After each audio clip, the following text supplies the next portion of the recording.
groups of flowering plants have such a long season as clematis. Here on the west-facing wall of Brook Cottage, Perle d'Azur is at its peak. And as you can see, there's nothing quite like these large flowered forms for giving the garden a bit of oomph. They come in a range of colours and between them can provide a spectacle from May until the autumn.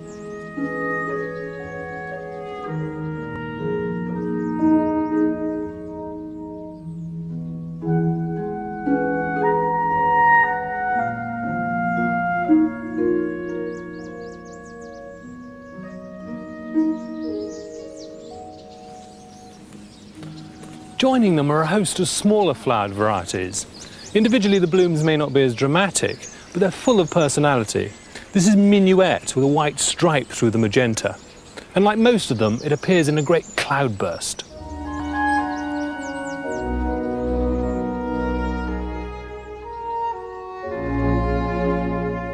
Alba luxurians looks as if it's been dipped in green ink.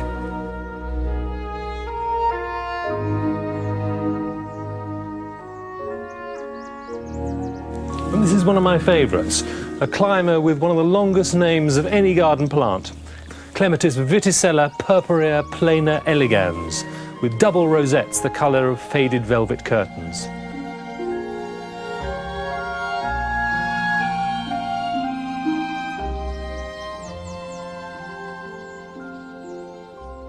The obvious place to put clematis is up walls, and here they're grown both in sun and shade. There are other ways of growing them. They're effective out in the open border, grown up wire-covered posts and frames to provide a vertical accent or a plume of late colour. This is Victoria in partnership with the smaller flowered Étoile Violette. And here they're actually also serving a double purpose, blotting out a manhole cover. Of course, clematis are most at home growing into a living support. Here, Madame Julia Correvon is scrambling into an upright cherry, having been planted a few feet away.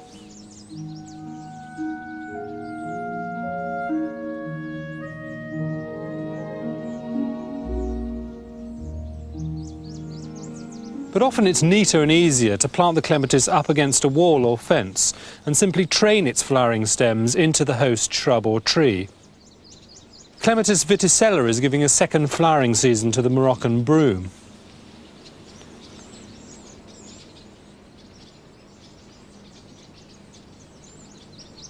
And Buddleia Nanho Blue is partnered by the mauve Margaret Hunt.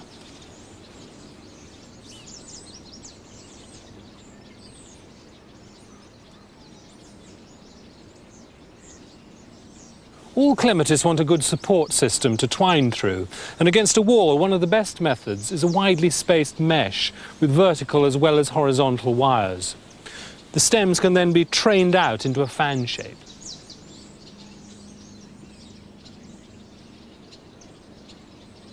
There's a lot of confusion over the pruning of clematis, but all these late blooming, large and small flowered varieties at Brook Cottage are treated in the same way, cut back to a low framework of stems in late February or March. This keeps the plants fairly well clothed, almost to the ground, and the flower is boosted by a good dollop of manure in spring and occasionally a high potash feed a little later. A cool, moist root run is the other key to success. If there isn't natural shade, a piece of broken pot or pipe around the roots will help to create it. Afterwards, it's a matter of watering frequently during dry spells. Here it's done once a week.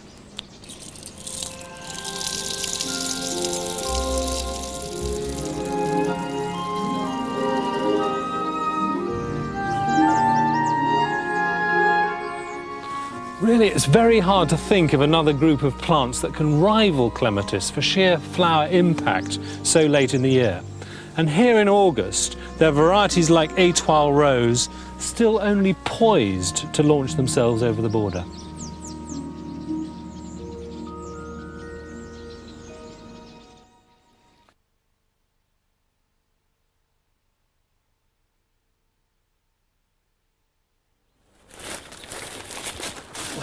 It's ivy has been at Barnsdale longer than I have, and it wasn't until I pulled some of it off that I realised that it was hiding some very attractive stone and brickwork. So now I want to pull all of it off and replace it with something a little more attractive. In all the years that it's been here, this ivy hasn't really done any damage to the wall at all. It's when you start pulling it off that it can damage old mortar, and I'm afraid I'm going to have to do a little bit of repointing here. A better bet is to get right down at the bottom and cut it off and then dig out to the roots, and instead of pulling this off, just allow it to die and then it'll pull off quite easily. Or alternatively, you can even let it fall off of its own accord, though of course that takes some time. But on modern walls with modern mortar, you really shouldn't have any problems at all. If you want to plant a new ivy, or any self-clinging climber, come to that, like Virginia creeper or climbing hydrangea, there's one important point to remember, and that is that it's only the new growth that will stick to the wall. So when you go down to the garden centre and you're tempted to buy a plant like this, remember that none of this old growth will actually stick to the wall, and there's not a lot of point in fixing it to the wall either, because the top of it will then wave around and the new growth will have great difficulty sticking to the wall. You're much better off to buy a smaller, cheaper plant like this. Make the hole a good foot or two from the wall, where it'll get a bit of moisture, and prepare the soil really well with lots of organic matter, and then it can be planted in just the normal way.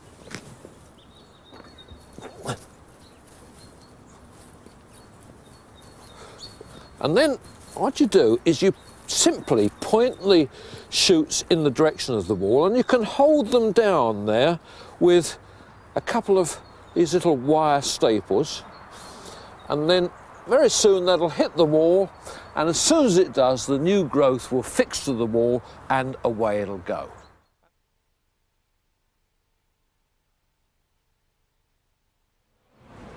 The Agriframes garden is the first one to be built outside at the show, and it won a gold medal, so I'm quite sure we can look forward to lots more in the future. And this is a perfect example of how to grow climbers, and particularly what to grow. Now, if you have a south-facing wall, for example, how about something like the potato vine Solanum jasminoides album? I can just get away with this at Barnsdale, but it is on the borderline of hardiness. So if you live in a colder area, you'd be better off with the purple-flowered Solanum crispum. There are, of course, lots of clematis for south-facing walls in all sorts of colours. Or how about the lovely Actinidia colomicta with its superb coloured foliage right the way through the season? Now, if your wall faces north, there are several honeysuckles that will do well there. Or there's variegated ivy, and of course lots of roses.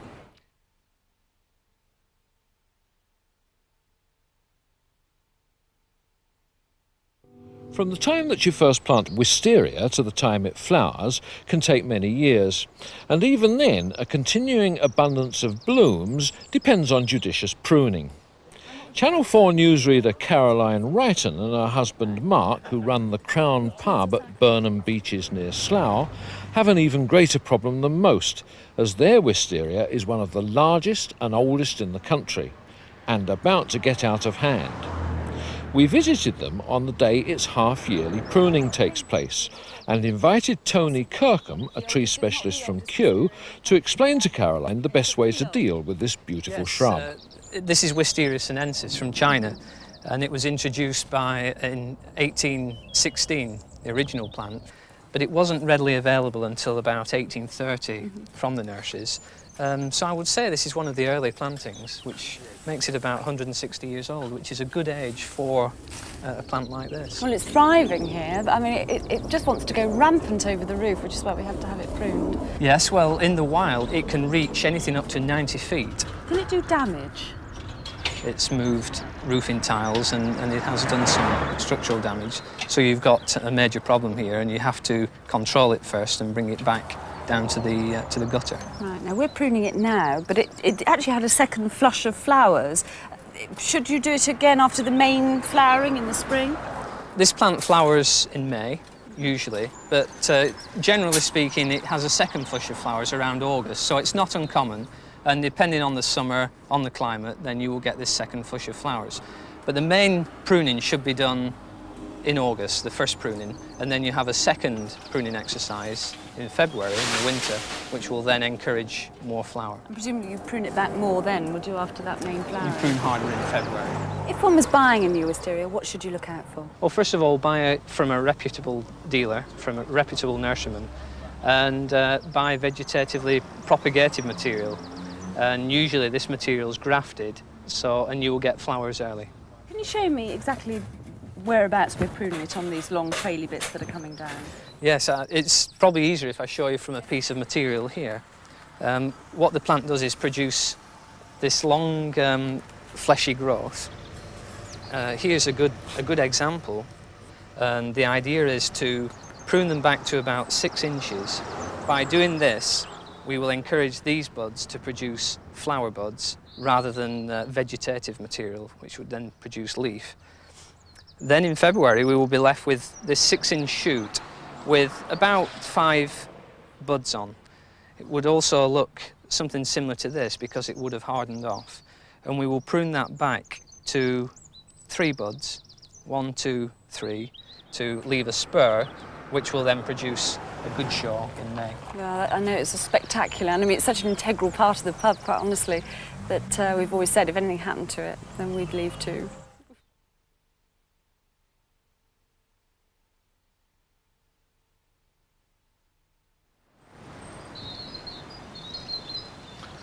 The perfume in my arbour comes from roses, but one of the plants they would have used in the old gardens quite widely would have been the native honeysuckle, or what they called woodbine. Of course, that's been superseded these days by many other varieties, but I still think that the old woodbine has the very best fragrance of all. So I wanted to grow it in my own garden. Well, there are nurseries who stock it, but I searched around and couldn't find it at all. And then one day, no doubt because of the horseshoe nailed to my arbour, I had an amazing piece of luck.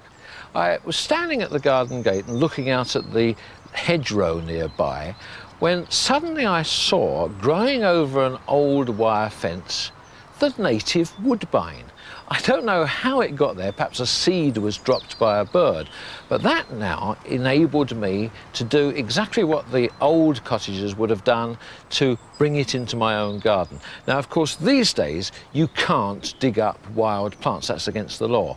But what you can do is, in June or July, to take leaf bud cuttings, and they're a lot easier than they sound. The first thing to do is to take off a stem, and you get several cuttings from one stem, put it into a polythene bag, keep it in the shade and get home as fast as you can. And then you cut the stem up, cutting either side of a leaf to leave pieces of stem, I suppose something like 1 inch long. Now, don't put hormone rooting powder on them because that could stop them growing out. Just as they are, put them into a pot of coir compost so that the top of the bud is just above compost level. Cover them up with a polythene bag, put an elastic band around it and put them in the cold frame. They should root in about 6 to 8 weeks. And of course, if you want one plant, take 10 cuttings.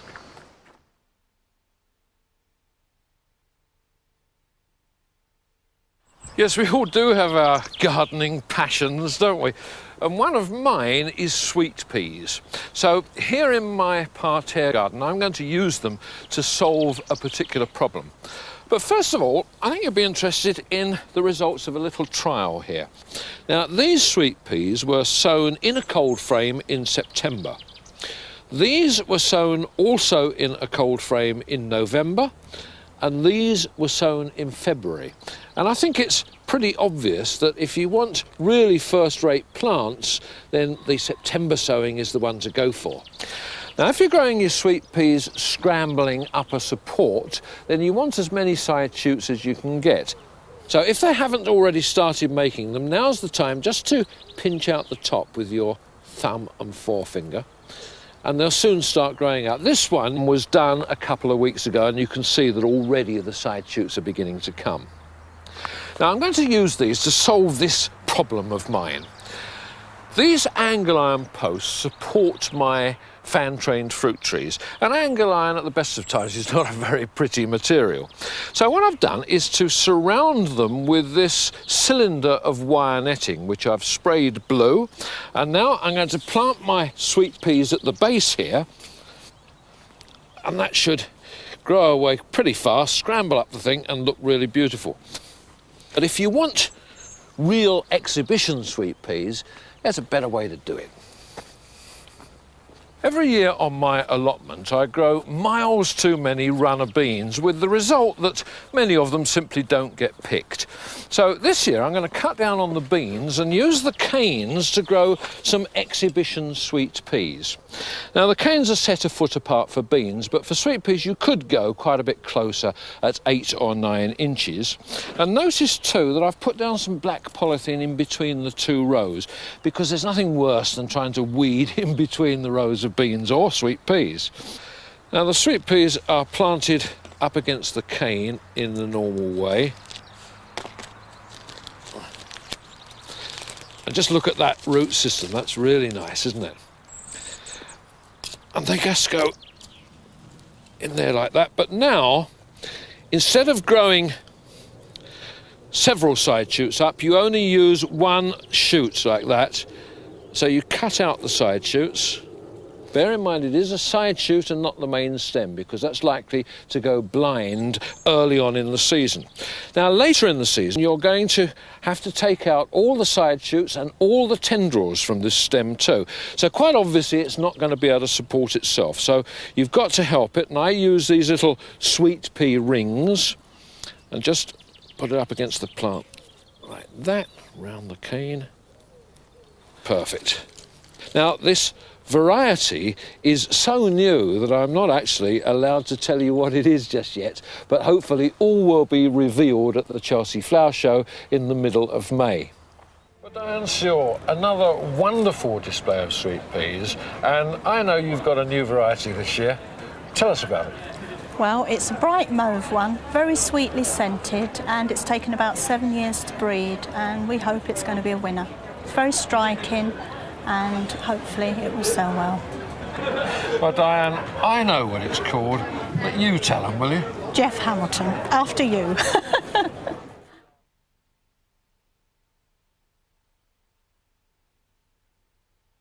For those plants that like to keep their roots cool, like bougainvilleas, the ideal thing is to have a bed in the floor. Now, I appreciate that most conservatories can't do that, but it's perfectly okay to grow in stone or terracotta pots. Now, they'll need feeding at every watering, and it's best if you can keep them a little bit pot-bound, because that will increase the flowering. But of course they will need repotting from time to time, and that could be quite a problem for an established climber like this Pandaria. But it's not impossible.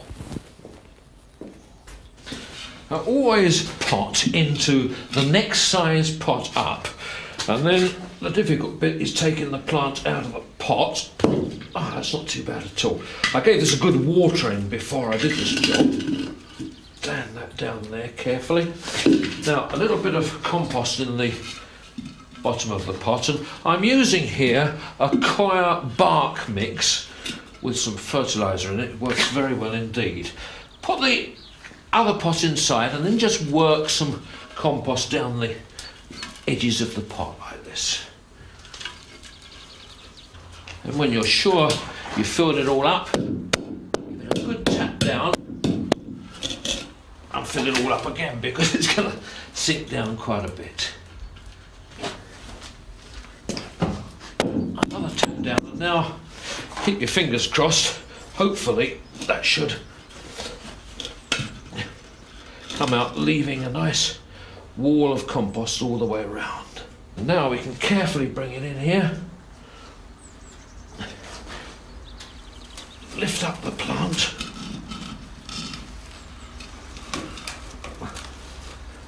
Put it straight back in like that. A little bit more around the top.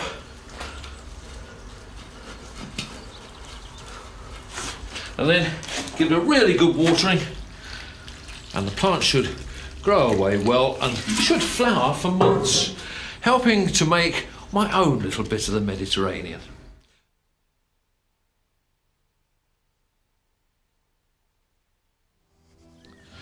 Since the Clean Air Act in the 1950s cut the sulphur in the air, black spot has been the scourge of roses, and this variety gets it particularly badly. This is Paul's Scarlet, and it is prone to black spots, and quite honestly I don't think it's a very good variety anyway, so my answer is going to be to pull it out and replace it with a variety that is disease resistant.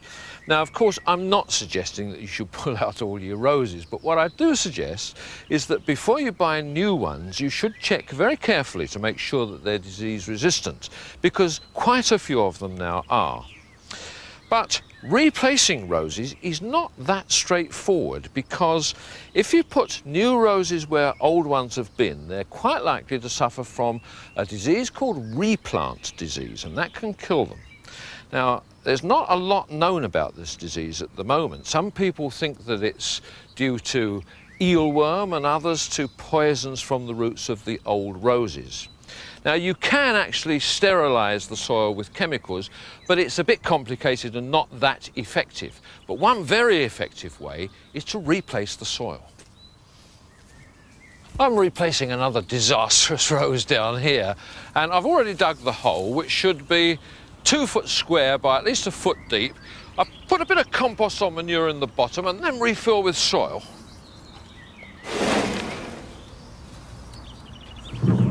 A little bit more muck on the top and you're ready for planting. I'm going to replace this one with a variety called Dublin Bay, which is a lovely deep red, slightly scented, and this one is more resistant to black spot. So that one should do quite well.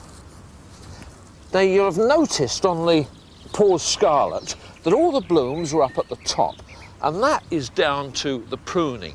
And quite honestly, that isn't the best way to do it. This is the way you should really train them. These have been tied very closely around the posts, and you can see that they've been pulled down quite a bit too. That restricts the sap and encourages blooms right away from the bottom of the plant up to the top again.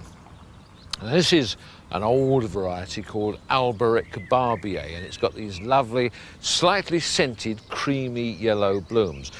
But it won't go on flowering right the way through the season. So what I've done here is to grow through it a clematis called Viticella étoile violette, and that will give me nice deep purple blooms in the autumn when the rose has finished flowering. And then when the clematis has finished, you can cut it right down at the bottom, pull out all the old rubbish, and the following year it'll do the same thing again for you. Now this one is particularly good as a rose for a post like this, but it's also good on a north-facing situation too.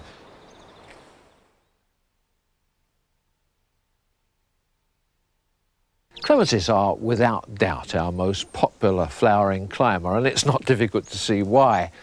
This one is particularly interesting because this was the very first cross that is still surviving. It's called Clematis Eriostemon hendersonii, and it was first produced in 1820. But it came from 2 parents that came to this country in the 16th century. So we've been growing clematis here for quite some time. This is a straight species rather than a hybrid. It's Clematis tangutica, and I love it for these nodding yellow flowers which appear together with the fluffy white seed heads. Now this is scrambling up the wall, which is the conventional way that most of us grow it. But one of the great advantages with going to a garden which is open to the public is that you can see all sorts of other ideas that you can take away and use in your own garden. Here at Burford House in Shropshire, there are all sorts of imaginative ways for using clematis. But this garden was created by John Treasure, and nobody knows more about using clematis than he does. I rather like growing clematis through trees, especially trees that don't flower. For example, this conifer. Here we have a Montana variety, and it's a vigorous plant. Not many of us have room for a tree this big. No, there are a lot of other trees that can be used, and there are a lot of other species that can be used. Smaller trees, and not so vigorous species. It's just a case of choosing the right variety. I think so, yes. Yeah. Clematis texensis, for example, is a native of Texas, and it's the only scarlet clematis in existence. This one is a hybrid of that called Sir Trevor Lawrence, and doesn't it look good growing through this Cotoneaster? Clematis viticella is another good variety like that, and this one is growing through a Philadelphus. Now, what you can do with both of these is to cut them hard back in November. You can pull all the rubbish out then so that it looks nice and neat, and it'll give the host plants a chance to thrive. But of course, as well as using them to add flowers to plants that aren't in flower, you can also plant a variety that flowers at the same time as the host plant so that the flowers complement each other. I think this Florida alba growing through the Ceanothus looks perfect.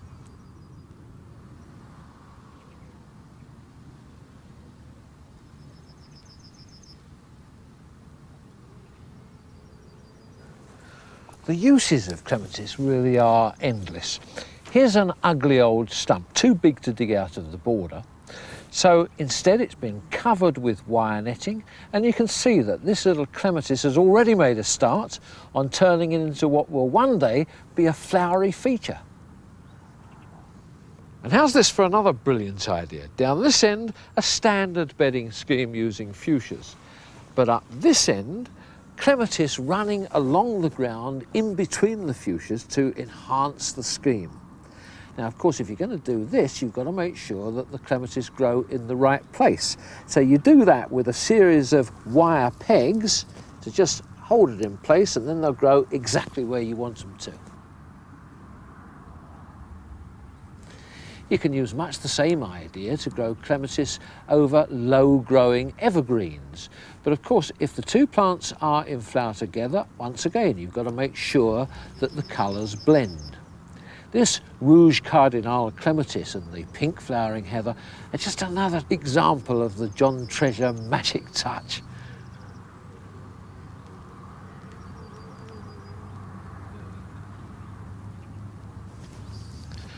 But of course, when heathers go out of flower, they can look a bit drab.